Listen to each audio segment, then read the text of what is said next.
This year's Employee Special has completed a 7,000-mile tour through Kansas, Texas, New Mexico, and Colorado, entertaining 5,000 employees and more than 1,000 guests from local communities.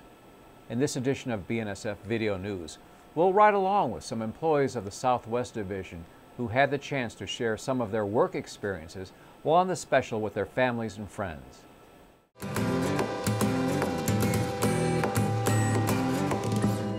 Please be careful as you move through the train. It does sway from side to side. You need to be especially careful if you go to another car. Anytime we do go through the train, we always walk. We never ever run. And we keep our shoes on and our shoes buckled and tied, okay? Glad you could join us tonight. Let's make it a safe trip, all right? All right, thank you. Hundreds of BNSF employees and family members climbed aboard the 2011 BNSF Railway Special in Clovis, New Mexico. Among them was Don Sawyer and his family. I'm glad I was able to bring my two granddaughters and my wife. She was able to make it here too on time, and we're having a great time. While in the Air Force, Sawyer had the chance to ride in a variety of vehicles, but riding on the special was a first. I spent 20 years in the Air Force, flew airplanes, and now I'm getting the opportunity to ride on trains. So my life is kind of complete right now. So it's been fun. It's been fun. Part of the rich heritage of BNSF and its employees is that railroading is oftentimes a family affair. Noah Gonzalez, a conductor on the BNSF, says this is the first time his family has been able to ride on a train, something that he and his father get to do on a regular basis. It's something, it's really neat. My dad's an engineer out here, so it's kind of a family thing, I guess. A lot of railroaders have family members that worked out there before them. It's pretty neat to be part of it.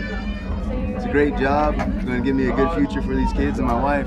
It's a good thing. The history of Clovis started in 1906 when a BNSF predecessor, the Santa Fe Railway, chose a town site along its rails through this seemingly inhospitable land.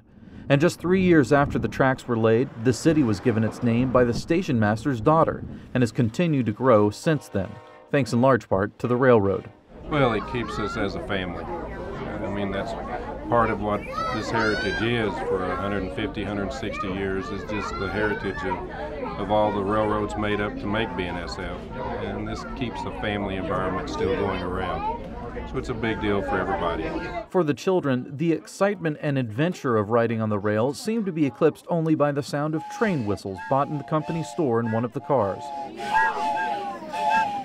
As a symphony of train whistles expressed the joy of passengers inside, outside, the engineer blew his locomotive whistle. A familiar sound to the people in this town, reminding them of their railroad roots for more than a century. The Employee Special completed its 3-week journey at the end of June. And for the 11th consecutive year, this special partnered with the Boys and Girls Club of America, providing free train rides to children while helping to raise funds for the organizations. That's it for this edition. Thank you for watching.